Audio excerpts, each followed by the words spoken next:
E aí, pessoal? Nesse vídeo eu gostaria de apresentar um livro como sugestão de leitura para geometria analítica do ponto de vista vetorial, ou em algumas universidades brasileiras é também chamado de álgebra linear. Por que este livro? Porque ele, para mim, apareceu como uma grata surpresa.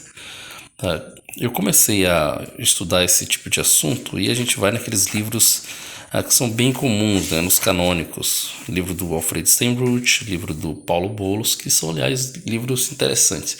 Tem até uma apostila, inclusive, disponível na internet, da Federal de Minas Gerais, acho que é o professor alguma coisa dos Santos, é R dos Santos, não vou lembrar o nome do cara, do professor, mas enfim, também bem legal. E tem propostas diferentes cada um deles. Por que eu estou apresentando esse como uma grata surpresa? Bom, eu, como algebrista, né, gostei desse livro por algumas razões. A primeira delas, assim, mais importante nesse sentido, é que ele é bem sucinto. Olha só como é um livro fino, né? E eu gosto de livros que são assim, mais condensados. Por quê? Porque livros mais condensados, eles vão direto ao ponto. Vão fazer um tratamento sobre os temas. Além disso, eles não me impedem da tarefa de pensar. Em algum momento do texto, eles fazem algumas afirmações e eu fico em dúvida, falo, poxa, mas por que isso? E vou fazer as contas de por que aquela afirmação é verdadeira. Eu gosto de estudar desse jeito. Ao contrário de livros maiores que fazem todas as contas e tal, só me deixam os exercícios para eu meio que repetir o processo do que foi feito ali. Então, não gosto de livros assim. Mas insisto em dizer que isso é uma questão muito pessoal, tá? Inclusive, para quem vai aprender sozinho, talvez não seja uma boa estratégia pegar um livro extremamente condensado.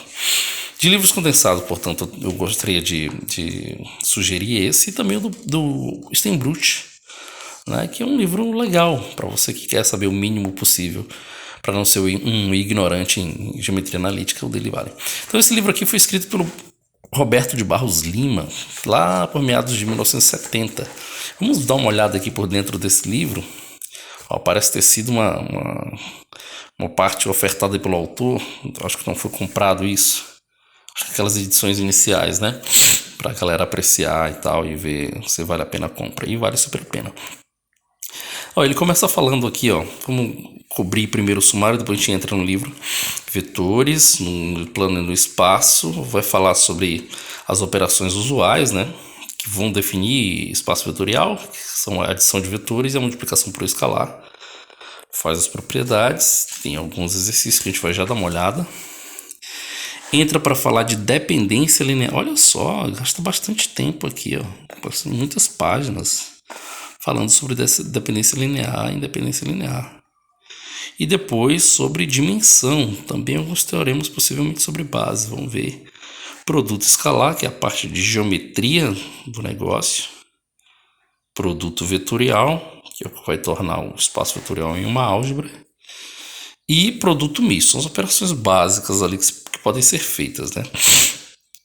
Finalmente ele vai falar sobre equações vetoriais, reta, plano e pronto. Então, olhando esse sumário aqui, já dá para ver que ele tem uma pequena desvantagem com relação aos livros mais clássicos escritos em português. Por exemplo, ele não fala de cônicas. Mas, assim, como o próprio nome do livro já disse, é um curso básico de vetores. E para aquilo que ele se propõe, eu acho que é um excelente texto. Tá bom? Então vamos dar uma olhada aqui em como ele começa a fazer. Faz uma introdução breve apresentando o produto cartesiano. Fala sobre alguma coisa de lugar geométrico, que é legal, principalmente porque normalmente cursos como esse estão preparando o caminho para cálculo 2, né, que vai falar ali de funções de duas variáveis, derivada, direcional e mais um monte de coisa. Então é importante ter essas noções de lugar geométrico e outras relacionadas. Tá bom, aqui ele começa já no capítulo 2 com, 8 páginas. Depois de 7 páginas de preliminares.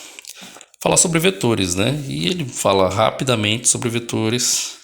Ele já começa definindo o vetor no plano de forma algébrica, é um par. Ele não vai dizer, é o conjunto de todos os segmentos equipolentes aqui. Ele até chega a mencionar isso, mas de maneira bem rápida. E eu acho legal já definir de modo algébrico, porque na prática é assim que você trabalha. Muito raramente você trabalha do ponto de vista geométrico. com vetores, tá bom? Mostra como que forma vetores a partir de 2 pontos no plano. E pronto, estende o conceito para o espaço tridimensional. Menciona de novo que a representação de um vetor é por meio de setas e toma-lhe exercício. Vamos ver quantos exercícios tem. Começa com exercícios bem simples. Legal. E olha só, 15 exercícios já na primeira tomada. E tem uns exercícios até mais teóricos. Já gostei. Depois começa a falar sobre as operações fundamentais, né? Adição. Vamos tratar. Ó, legal isso aqui, o jeito que ele escreve está muito bem escrito. Que ele define esse vetor que a gente está denotando desse jeito como vetor soma. E segundo Elon, é a maneira correta de se definir, de se direcionar a esse vetor. Porque a operação em si não é a operação de soma, a operação é a adição. E o resultado da operação de adição num par de vetores, você obtém um novo vetor e esse novo vetor a gente chama de soma. É claro, é uma pedância, mas assim, para quem gosta de escrita, esse é o jeito correto de escrever e aqui está muito bem feito. Define novamente a adição de maneira algébrica, ele não faz aquela parte do paralelogramo por enquanto, e coloca as propriedades básicas, né? Que a adição é comutativa, associa, tem elemento neutro e oposto. As propriedades que definem um grupo aditivo, né? E o que mais? Aí pronto, aqui ele vem para interpretação geométrica e falar da regra do paralelogramo. Legal. Começa a falar sobre a multiplicação por um escalar. E aí também define de maneira algébrica como é a multiplicação por escalar. Coloca as propriedades e demonstra as consequências. É muito legal. É importante para quem está começando na universidade já ter acesso a algumas demonstrações, mesmo que simples. Tá, as regras de sinal, a unicidade do elemento neutro e por aí vai. Faz interpretação geométrica da multiplicação por um escalar e coloca alguns exercícios, alguns bem teóricos, esses são exercícios clássicos, né, desse tema, sobre diagonal de trapézio, paralelogramo e por aí vai. E por aqui ele vai definir o que é um espaço vetorial. E perceba que essa definição é uma definição que a gente costuma ver em álgebra linear 2. É uma definição muito precisa. Vai dizer que um conjunto munido de duas operações, uma de composição interna e externa, aqui contém todas aquelas propriedades que listou ontem já, é chamado um espaço vetorial. E se você pega o conjunto de escalares em R, é um espaço vetorial real, né? Beleza, tá perfeita essa definição aqui. Cabe em qualquer situação, inclusive aqui na parte até dimensão 3. E coloca mais exercícios, né? Muitos exercícios, inclusive. Olha só, muita coisa teórica, então dá para se divertir bastante. Depois já começa a falar sobre dependência linear. Vai definir o que significa, o que é uma combinação linear. E esse tipo de definição é bem legal, costuma se ver no curso de álgebra linear 2, né? Conjunto vetores LI. E ele fica bastante tempo nisso. Aqui, ó, pode-se observar que para alguns isso pode ser uma desvantagem, que ele vai verificar se vetores são ou não LI, linearmente independentes, e ele chega nesse sistema de equações. Então, quando ele chega nesse sistema e já faz uma coisa dessa, ele está assumindo que você já viu o sistema de equações em 3 variáveis alguma vez na vida. E que sabe ali algumas condições necessárias ou suficientes para que um sistema desse tenha uma solução única, né? Sistema homogêneo. Então, ele não vai começar o livro falando sobre matrizes, sistema, escalonamento e tal, não faz isso. Então, para alguns pode ser uma desvantagem, para mim, repito, é uma vantagem já chegar direto nesse ponto, porque é o tipo de coisa que é visto no colégio, né? Então, não precisa ficar tanto tempo vendo aquilo. Pronto, deixa eu ver o que mais. Coloca as propriedades, e aqui são teoremas importantes que ele vai provando, inclusive, né? Sobre dependência e independência linear. Ele fala que se um conjunto é dependente e ele estiver dentro de um outro conjunto maior, esse conjunto maior também é dependente. Por aí vai. Vai demonstrando todas as coisas. Faz interpretação geométrica de combinação linear. Isso aqui vai ser importante na hora de falar sobre formação de plano. Tem alguns exercícios bem teóricos. Aqui é mais esses teóricos. E muitos exercícios, olha só. 26, 32 exercícios. Então, apesar de ser um livro bem condensado, contém muita coisa. Muito exercício, né? Começa a mencionar sobre base também. Isso é legal. Pega a base canônica, mostra como que são os coeficientes. Provavelmente ele vai falar sobre o sistema de geradores. Provavelmente ele vai falar sobre matriz de mudança de base. Quer ver? Ó, fala sobre base. E eu acho que ele se limita a falar de base apenas no R3, no espaço tridimensional, né? Tá aí, dimensão apenas para dimensão 3, ele fala. Aqui, matriz de mudança de base, isso aqui é um conceito bem importante, principalmente para a galera que estuda computação, matemática também, mas computação mais ainda. Entender esse conceito aqui, como que faz uma mudança de base, tem que saber, sei lá, tem que ter isso na veia, como se fosse somar. 2 mais 2, o cara tem que ter isso na veia. Bom, 22 exercícios aqui mais sobre base e começa a falar sobre produto escalar. Tem muita coisa divertida aqui nessa parte de produto escalar. Muito exercício interessante. O que eu acho legal também é que ele vai construindo os conceitos aos poucos. Por exemplo, ele vai definir a norma aqui, desse jeito, tudo de maneira algébrica. E depois ele dá a definição geométrica. Coloca as propriedades e demonstra. Falar sobre a desigualdade de Schwarz. Da desigualdade de Schwarz, ele consegue falar sobre a desigualdade de Minkowski, que é a desigualdade triangular. E com essas duas coisas, ele consegue também, vai deduzir depois a expressão para calcular o ângulo entre dois vetores. Cadê? Já deve ter passado, que eu estou aqui bem rápido.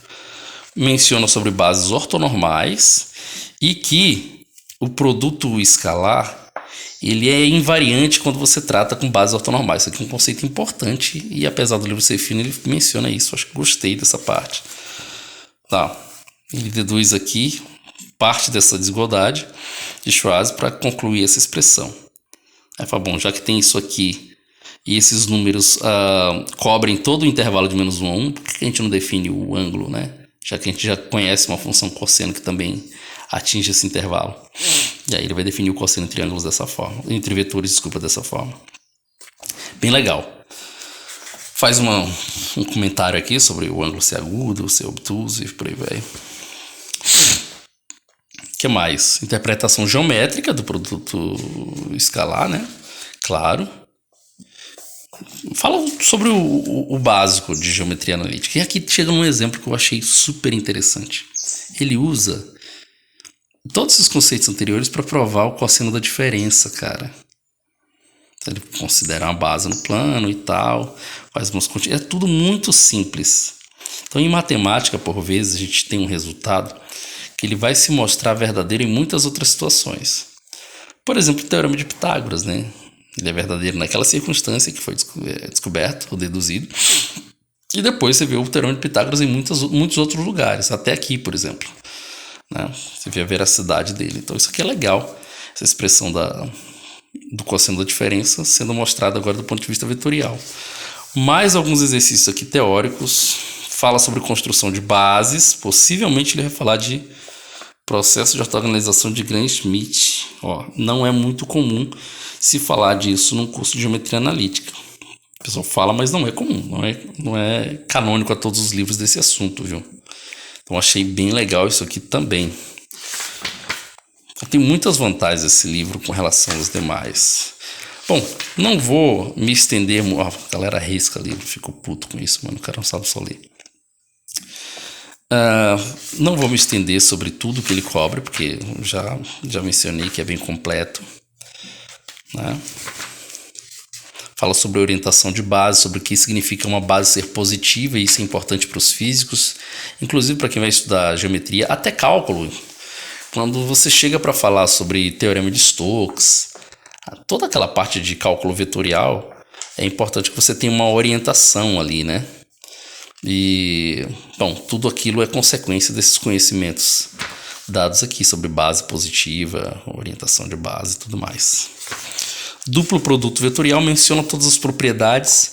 Aqui nesse ponto seria interessante o professor mencionar que o espaço vetorial, quando tem isso aqui, ele tem uma estrutura algébrica chamada álgebra, não sei o que essa álgebra não é associativa com esse produto vetorial, enfim, seria bem divertido.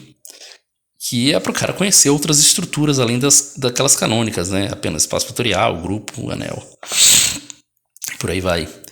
E olha outra coisa legal, ele faz a mesma coisa, mas deixa como exercício você deduzir o seno da diferença, usando agora produto vetorial, certo?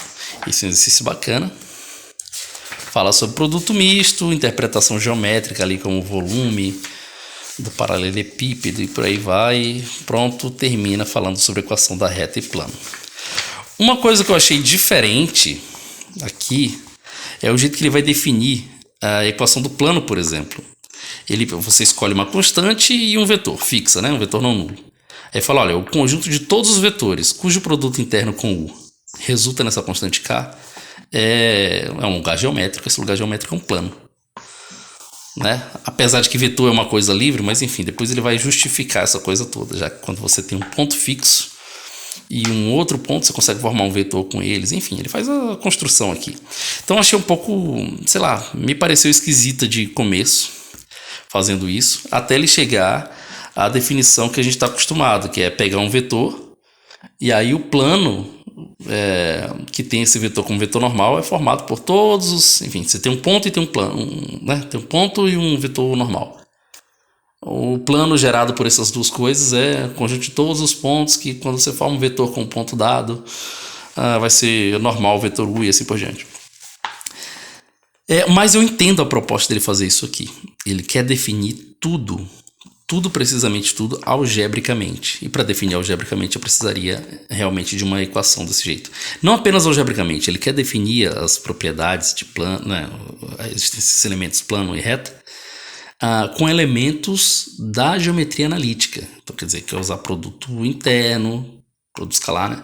Quer usar produto vetorial e por aí vai. Enfim, mas ele deduz a expressão clássica a partir da primeira. E pronto, a partir daí é só brincadeira.